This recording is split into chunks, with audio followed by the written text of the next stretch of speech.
Hello guys, ayan, malapit na ako matapos maglaba. Kaso, ayan o, 8:20 AM, hindi pa rin sumikat yung araw.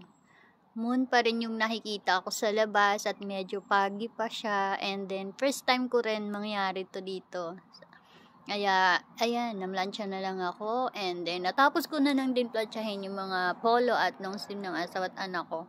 Hindi pa rin sumikat yung araw, ayan o. 9:23 AM na.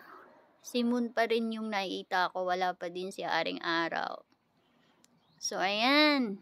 Sa wakas, finally, nagpakita na din. 10 AM. Ayan o. May sun rays pumasok sa bahay namin.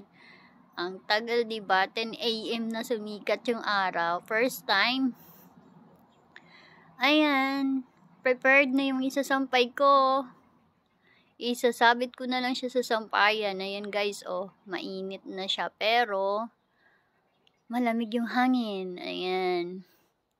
Ang bilis ko lang siyang isinampay. Ang bilis ko matapos magsampay, oh. Kasi, sinasabit ko na lang siya. Ayan. Prepared na kasi.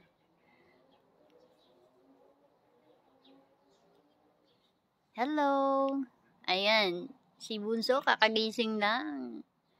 Nagluto po siya ng breakfast nila ng ate niya. Meron kami bisita, oh. Hello. Hi. Can I go out?